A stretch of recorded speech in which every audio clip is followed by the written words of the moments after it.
Là, Julien Le Tourneur, vous avez entre les mains le tout dernier mobile tactile de LG. Qu'est-ce qu'il a de plus que l'iPhone? C'est un produit très complet en termes de multimédia, donc ce qui n'est pas le cas de notre concurrent. On est sur une plateforme qui permet d'avoir du 5 mégapixels, de faire de la vidéo et de la photo en 5 mégapixels. Donc on est sur vraiment un produit très abouti en termes de vidéo et en termes de photo.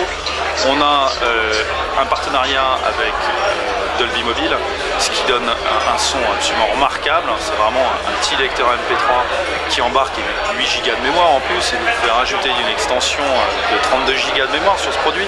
Donc il a c'est un petit lecteur MP3 qui a un son vraiment particulier, qui est vraiment très C'est ce que vous êtes en train de nous dire, c'est que l'iPhone a du souci à se faire. Le iPhone est beaucoup moins complexe, ce produit. Bon alors Borey, tu es blogueur, spécialiste en high-tech. On vient de sortir de la présentation du tout dernier mobile tactile de chez LG. Comment tu le trouves? Ce mobile est extrêmement complet. On trouve aussi bien un appareil photo de 5 mégapixels avec derrière toute l'interface tactile, avec l'accéléromètre, toute la connectivité qu'on retrouve aussi bien chez les concurrents.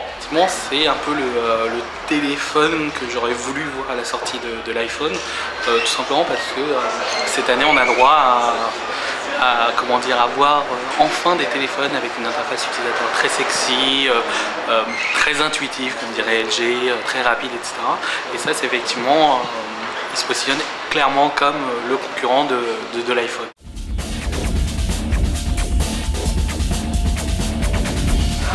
Il ressemble comme deux gouttes d'eau quand même à l'iPhone. Oui. Est-ce que c'est pas un peu dommage finalement d'essayer de copier toujours Apple?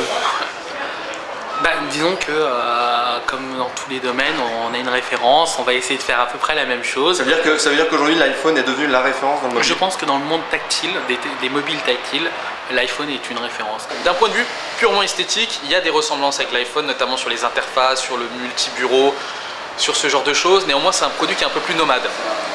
Un peu plus nomade parce que plus petit, plus léger. Ça, c'est les points forts de ce téléphone. Sur tous ces aspects-là, l'aspect multimédia, vraiment, c'est très positif. Dommage qu'encore que le système soit encore un peu fermé. On attend vraiment des nouvelles DLG sur ce côté-là. Le jour où on pourra télécharger un peu plus d'applications, venir enrichir le mobile en application, parce qu'une fois qu'on a créé du multimédia avec son mobile, il faut en faire quelque chose, il faut l'envoyer à droite à gauche, il faut le modifier. Et ça encore, on ne peut pas encore le faire. Pour ceux qui utilisent un téléphone juste avec la fonction multimédia, téléphone, etc., les gens pourront être séduits. Pour ceux qui recherchent un tout petit peu plus, comme le monde des smartphones, etc., vont être un peu plus restreints, tout simplement parce que Apple propose l'App Store, donc une sorte de boutique en ligne avec plein d'applications qui permettent plein de choses.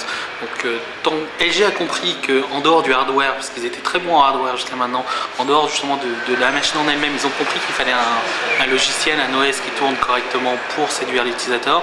Maintenant, je pense qu'un des points faibles de cette arena comparé à l'iPhone risque d'être justement sa non-évolution entre guillemets, puisqu'elle va se limiter aux applications Java, ce que LG va proposer.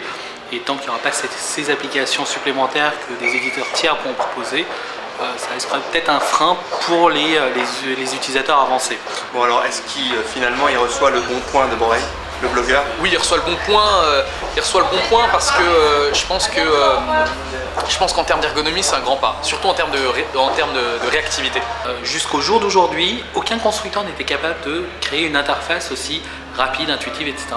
Ce que LG a finalement réussi à faire en mettant plus de ressources, je suppose, dans leur département logiciel que dans leur département matériel.